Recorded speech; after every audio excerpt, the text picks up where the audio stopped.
My name's Patrick Oletwala. I work for Indigenous Livelihood Enhancement Partners. One of the programs that ILEPA is doing in a partnership with Utrecht University and ILEPA in Kenya, doing a research on the impact of climate change adaptation mechanism by the pastoral communities of Maji moto.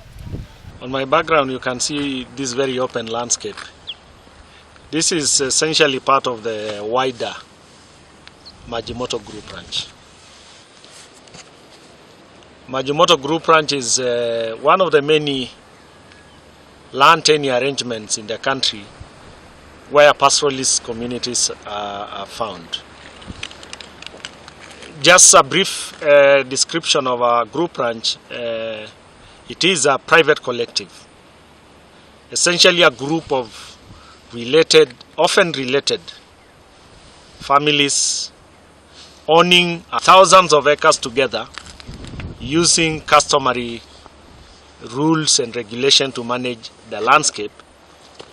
But the land itself is registered in the laws of Kenya under what they call the Group Representative Act.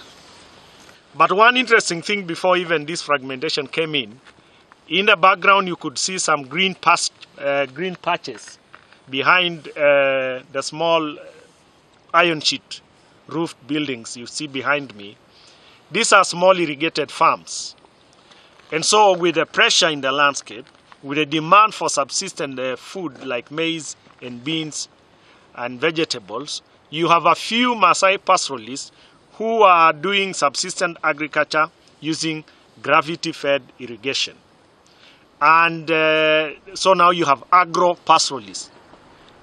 These are communities or households that still keep livestock, but on the side they have 2 acres which they plant maize or corn and vegetables using the irrigation from the hot spring.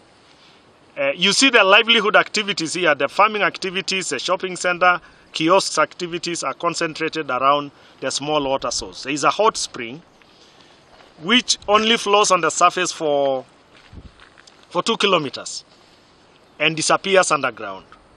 And this is really the heart of this community livelihoods activities. This is the main permanent source of water in the group ranch. The access to water is very central to livelihood activities. During extreme droughts, all livestock are concentrated here, and there is pressure on the water source. One of the alternate sources of water beyond the spring is surface water pans, so which is just scooping the soil and creating these water pans, which can hold water for maybe half the year during the dry season, and livestock and even people can access water. So along this hot spring, we have a dam. So this is the Maji moto dam, done over 15 years ago due to the water demands. Here we have a number of water users. The major stakeholder is a pastoralist community. 90% of this community, if not more, still rely on livestock based on a pastoral livelihood.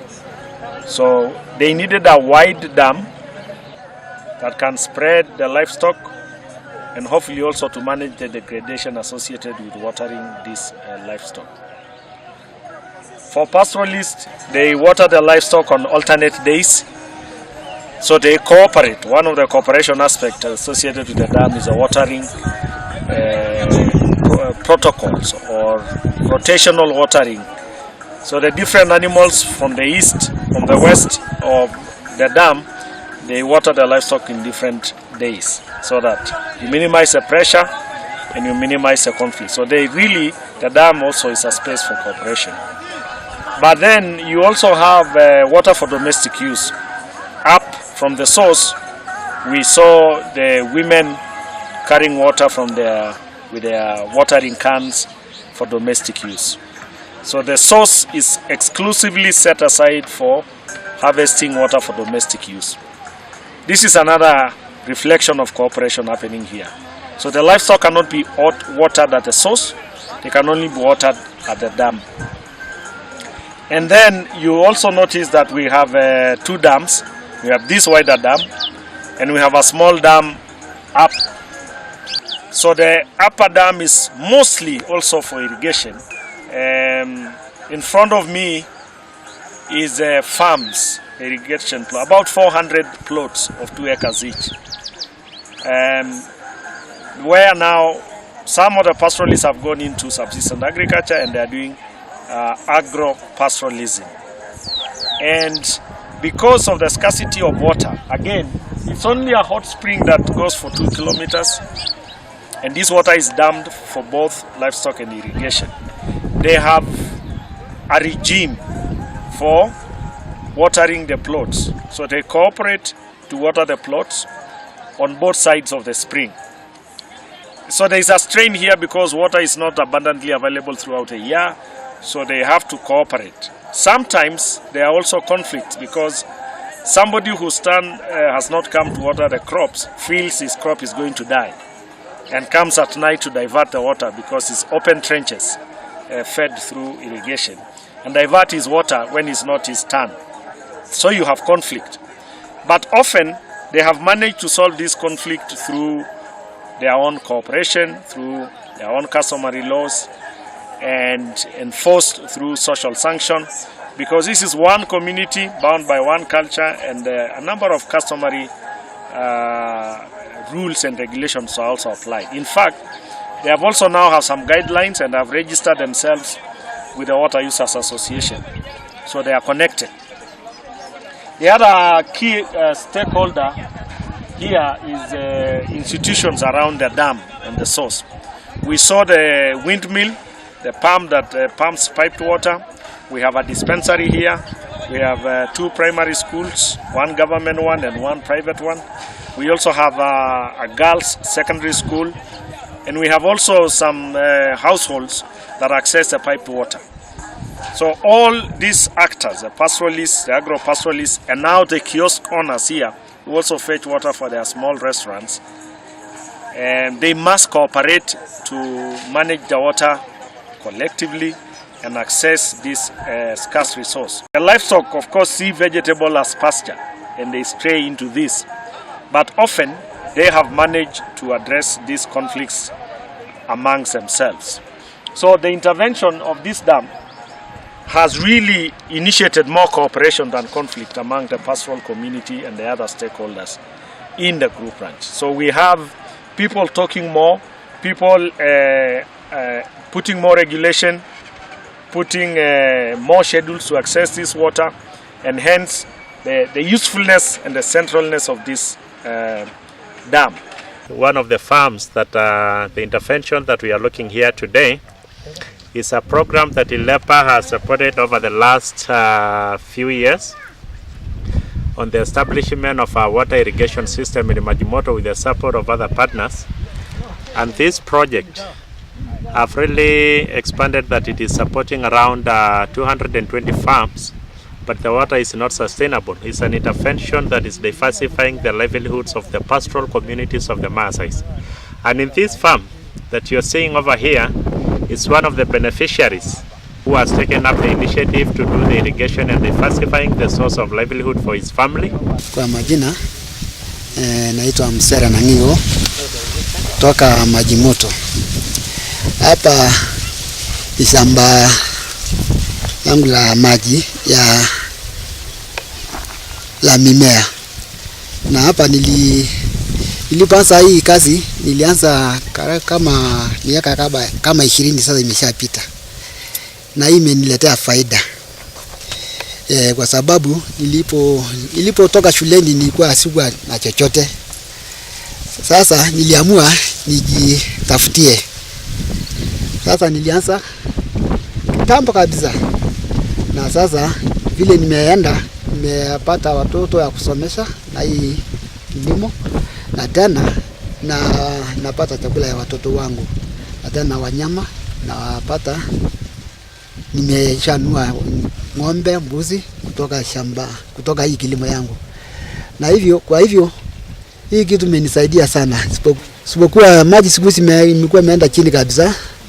Sasa lakini tunajaribu ni kupa maji kwa mto.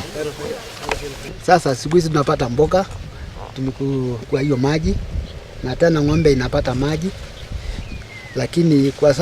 Lakini siku hizi imekuwa imeenda chini kidogo kwa sababu ya watu wengi wamesha lima, sio kama kitambo, na hali ya anga ndio imefanya imebadilika tena. Sana tumetaka tuseme atusaidie, imetusaidia sana. Siku hizi tunang'ang'ania hii maji kwa sababu watu wengi wamekuwa wanalima na maji imepungua kidogo, imeenda chini kabisa. Karajo sile bonge. Ngira turisho ndera ke maisha na goba munya nagol. Kegol maisha na gobole. Ndera kama jumoto. Kegol siya ntrore. Kegol siya angare. Siya angare nendegeme siya mutaro. Nendegeme siya machine generator. Na ndera ke kijebe miketo ni agere ndera ke siya yesumas. Kegol siya yesumas na gobole. Ngiteng ndera ngisho ngentegemea ikonija daive gwemi ale ngiteng no ni sokoni na ndera ke ngentegemea ngufu nono tenashu ngeneno ngata kuna neji ile kwere na imodu tiola ile mweni na hizo kisi ya wala kasi lai mpaka narisha ara si shama larin tomon na ara ngishu na ara ntari na sagu dola na terishata bana meta ilo robo girare na yara berisha nyamali amugo kelo bonu ngisho na renga aljamba ina wana oro ngisho aljamba ule woni yera ira olduroto nigeto adum erishata sidai nyara na dole erishata walari na da nasha na kifuga ilo duroto ankare niput ne udole la gwar nigitu mere ankare na yayo erishata nigo la bainu kunni wongwa ole be erishata na ishinya ankare mugelo ne ishinya ankare pi neginken mera medo bigisho alang eltambai nengene wiki medo bigisho ole bigo ya ile abo meno bigisho medo ngesi nigindo ya bulu ole bigo ya doyo nigingen kagero la be gwere shata na doyo ngare na igona na nyamali ngo tungana longisho na gawo olarabal tene bolo eltambai negiro na ndigara na yo ngisho leiro mo ndigara eltambai na wona ngisho ngenogi alang olarabal.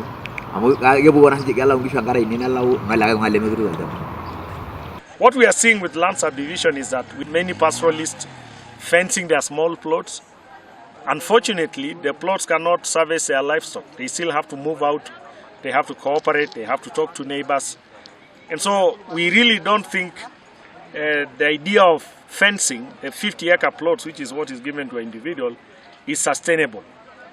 Already, with this drought that we just witnessed for the last 10 months, we are seeing people getting out of their fence plots and opening it up for others because the space is not sufficient for the large herds. Besides, the landscape and the climate is just, these are environment in disequilibrium.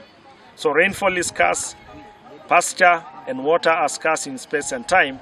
Mobility, movement of people and livestock becomes a very, very central adaptation strategy, which the indigenous communities have used for many years. And this fencing constrains. In fact, it's getting worse because some individuals sell their land, and they sell land to other Kenyan communities whose philosophy and orientation to land use is antagonistic to pastoral livelihood. So you find them breaking these small pieces further. Subdivision is constraining and increasing pressure and even conflict.